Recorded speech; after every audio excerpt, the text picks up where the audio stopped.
Hello, this is Dr. Rutledge, and I'm going to talk to you today about the MGB and your diet and why you're having troubles. In summary, I think many times the patient doesn't know what the MGB is or what the best diet is, and they make some recommendations and they do things. And my bias is they're doing things that are wrong and hurting them. I'm sad to say, I think even many physicians and surgeons are also incorrect and recommend things like protein powders and pills as a way to get a healthy diet.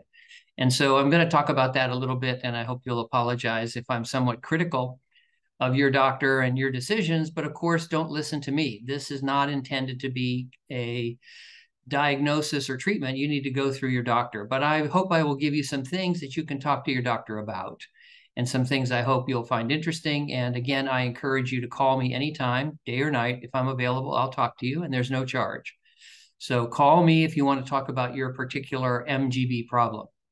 I guess I'll start off by saying that what we know is that two things can have problems in the patient after their MGB. One is their surgeon did things wrong. So right now, just as an example, I have several presentations on what we call MGB good, MGB bad, or what I'd also call the MGB paradox. And so I can tell you myself and hundreds of other surgeons that I've worked with around the world have very good results of the MGB. In fact, it's so good that many people think it's the best operation you can choose, better than any other choice. And in fact, there's a good amount of data to support that.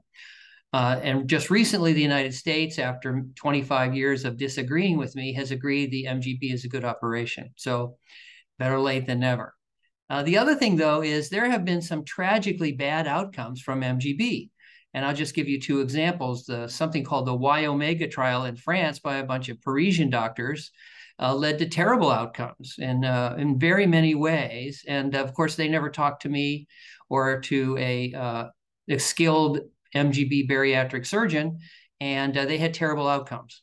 And so they said, oh, look at this. Maybe the operation is bad, which maybe they're right. On the other hand, just this last January, a group of surgeons from Australia said that 1 out of every 10 of their patients had to be reoperated on because they had reflux, okay? Myself and others have nothing like that. Nothing like that. Let me emphasize, nothing like that. So my bias is there are two explanations, potentially. One, of course, is that maybe the operation is just bad, and the surgeons who are having good results are either not telling the truth or not collecting data well. And after 25 years, I'm suspicious that's probably not the case. The other thing is that one of two things could be going wrong. One is that the surgical technique could be wrong.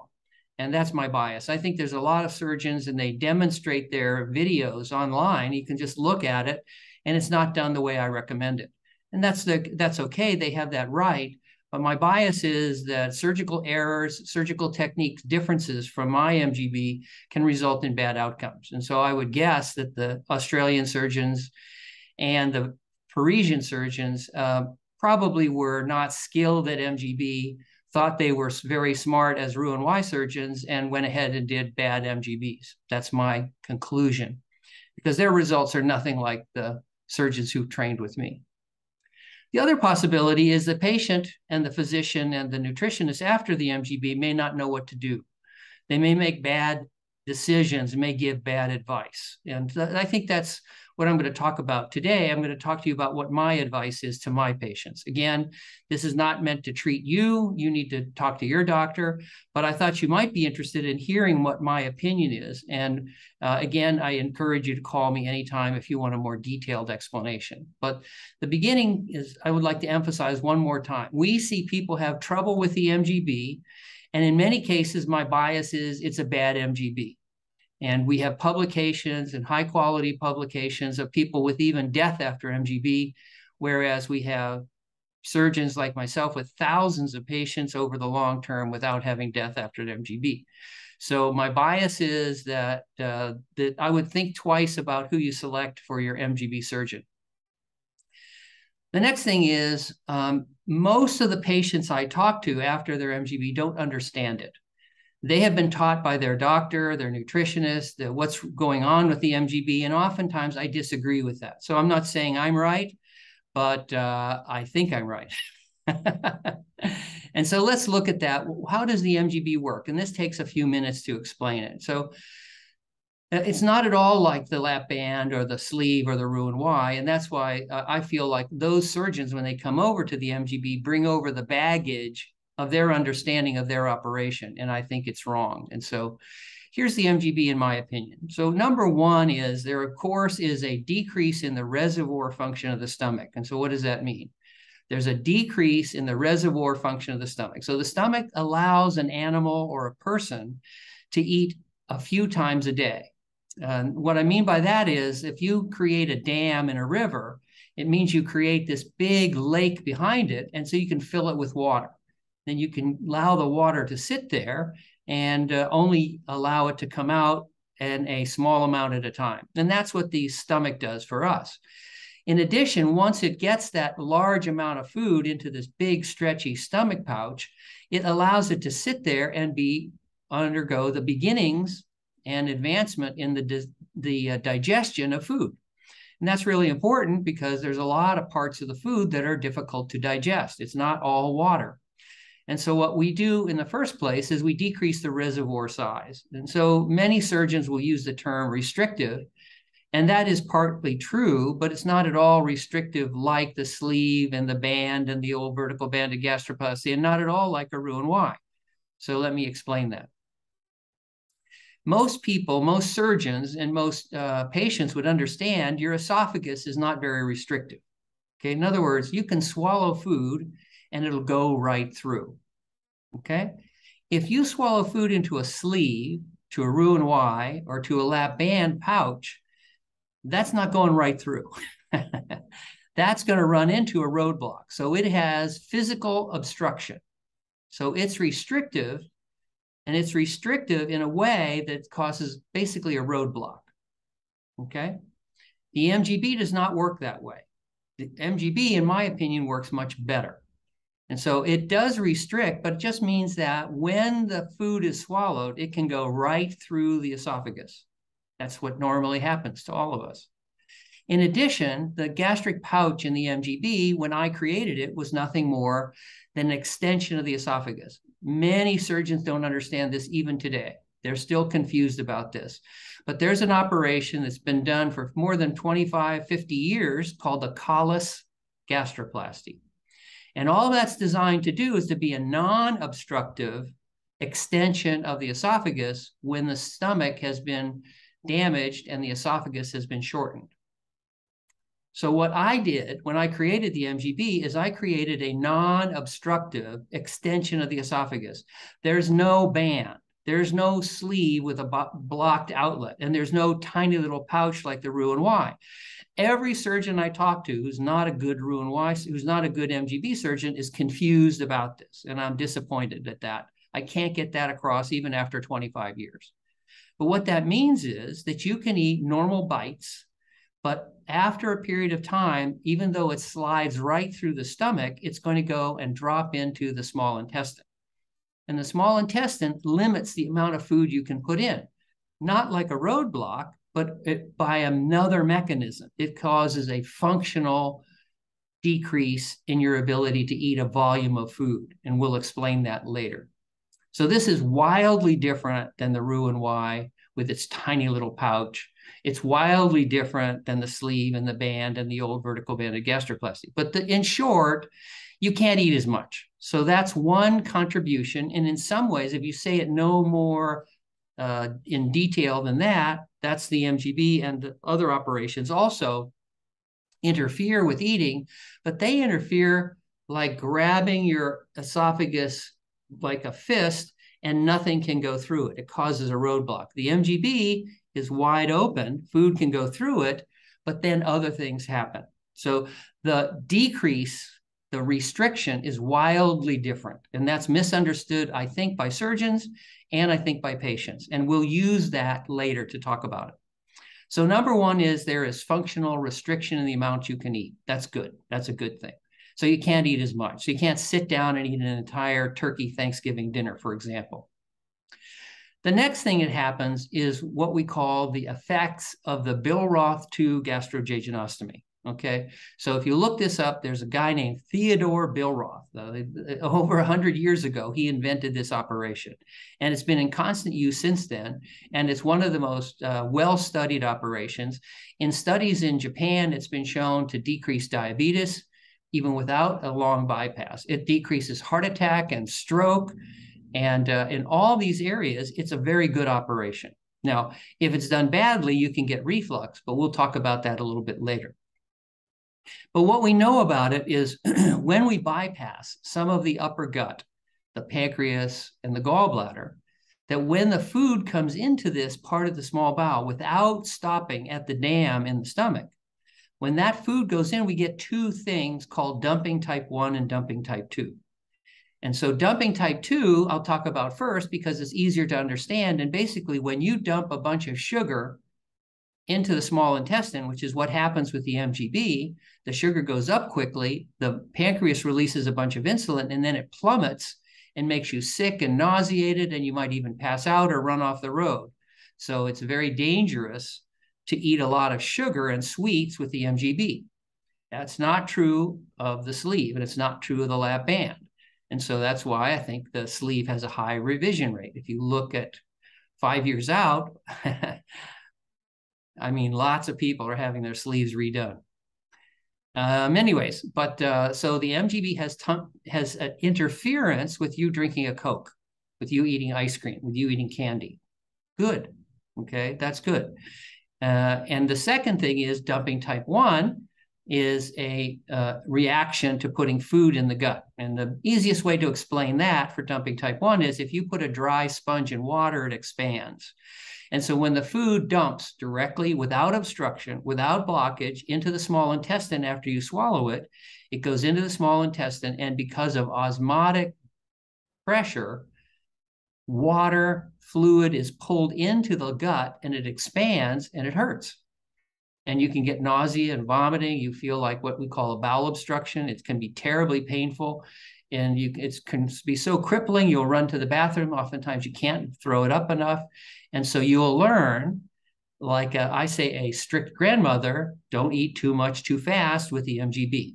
It'll hurt you. So don't do it. So now we have 3 mechanisms I've discussed so far. Number 1, there's a decrease in the reservoir function of the stomach. So that's a functional obstruction. Number 2, dumping type 2, is the MGB doesn't like sugar. A lot of sugar fast, and it'll really hurt you. And so that limits your ability to eat a lot of junk food, which is a lot of highly processed junk and sugary treats. And then number 3 is that when the food goes in, if you put in too much too fast, you'll get type 1 dumping, and that causes the symptoms of like you were shot in the abdomen or stabbed in the abdomen, and you don't like that. So the MGB, again, like a very strict grandmother, will try and teach you, don't do that. Now, that's the 3 things, and that's kind of understood, but even many surgeons don't understand that. I'm embarrassed for them that they don't understand this any more clearly than that. The 4th thing, again, is we see widely misunderstood, and that is the fact that you and I are water, and a lot of what we eat is fat, okay? So in other words, we eat a lot of fatty foods, and we can't mix fat and water. Oil and water, as you may have heard, don't mix. What that means is that when we eat a lot of greasy food, and you and I are mainly watery creatures, we can't digest and absorb that oil. In other words, they just don't mix. It's like if you look at your salad dressing, you can see the oil and the water are separated. Okay, so we have a trick, maybe a miracle from God, that he built in a certain kind of molecule that has one end, which is oily, and one end, which is watery. So that has the same kind of characteristics as detergent.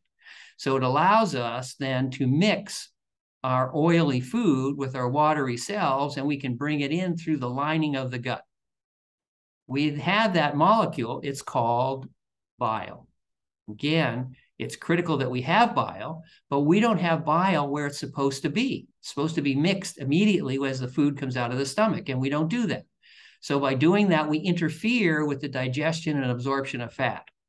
The next thing is to know that although the gut is up to around 20 feet long, A lot of people get confused and don't realize that the majority of fat absorption occurs in the first 6 feet of small bowel.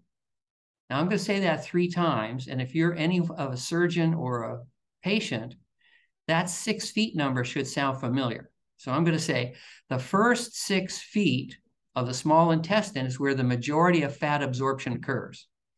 The first 6 feet is where the majority of fatty food fat absorption occurs. Am I getting through to you? The fat that fills your stomach and lines your tummy and gets under your skin has to come into the body somehow. And when you eat fat, it has to be absorbed to get in. And where the majority of fat absorption occurs is in the first 6 feet of the small bowel.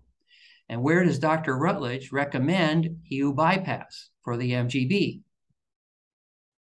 The first 6 feet of the small intestine. Hello? Now, if we bypass the first 6 feet, if we don't have the bile ready, sloshing up into the stomach and in this bowel and right by the pancreas, where we can get the bile from the liver, if we don't have that bile there, then a lot of that fatty food cannot be easily absorbed. By interfering with the absorption of fat, it stays in the gut. It's not well absorbed. Now what happens? It's sitting in the rest of that 20 feet of gut, and it's not being absorbed. Now, do you know what happens when you let fat sit around? It rots, okay? It rots. Fat, undigested, laying in the stomach with bacteria, turns rancid. How do you think that works out for your gut? What do you think about that? Just think about that for a second. Can you think of any fatty foods where the fat turns rancid? Ever smelled rotten eggs? Fat turns rancid. Ever smelled sour milk? Fat turns rancid. Ever smelled a dead mouse or a dead animal? That's fat turning rancid. When you eat fat, more than a little fat with the MGB, much of that fat is not absorbed. Then the fat sits in your gut and does bad things. It starts to turn bad. It starts to rot, essentially. And so what do? You get symptoms like gas, bloating, nausea, cramps, even diarrhea with foul-smelling poop. Okay? All of that is the MGB telling you, don't eat fatty, greasy foods. Now think of this. Think of Laurel and Hardy and all these other characters telling you to eat keto. What do you think keto does with MGB? It doesn't do well. Hello, wake up. All right, now, so let's go over this again. You need to understand this to be able to drive your car. What I mean by that is if you buy a new car and you drive it backwards, you're going to have trouble. You need to know how to use this new tool. You're getting a new car when you get the MGB. What you're missing, what you're not understanding is how to drive it forwards. So let's go over this again. First of all, you're going to eat into a narrow space. So what? Don't eat fast. Don't eat too much. It's not that complicated. Write it down if you can't remember this. You're going into a small space. Don't ignore paying attention to your food. Don't eat while you're on the phone. Don't eat while you're on TV. You're watching TV. Don't eat while you're talking. Guess what you should do in between bites? Put down your darn spoon, okay? Turn off the TV. Don't talk, right? Eating is to refuel your body with health, not for you to be eating while you're in a movie theater. If you do, the MGB will come to your house and punish you. It's just the way it works. People 25 years since I did their surgery are still healthy and doing well after MGB. That's because they learned something. If you think you can go against it, try it. But you're not going to be happy, is my opinion. All right? Now, what else does it mean? It means not only eat small meals, eat slowly and pay attention. Should you eat thick, greasy meals? No, no, no.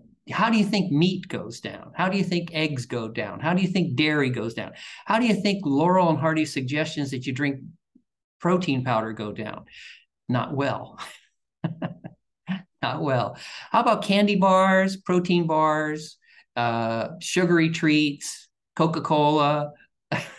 No, you're going to be sick. You're going to have diarrhea. Okay. I get calls about this all the time, and I give this talk. So I'm helping to do it by video. And we'll go into this more later. But that's the introduction.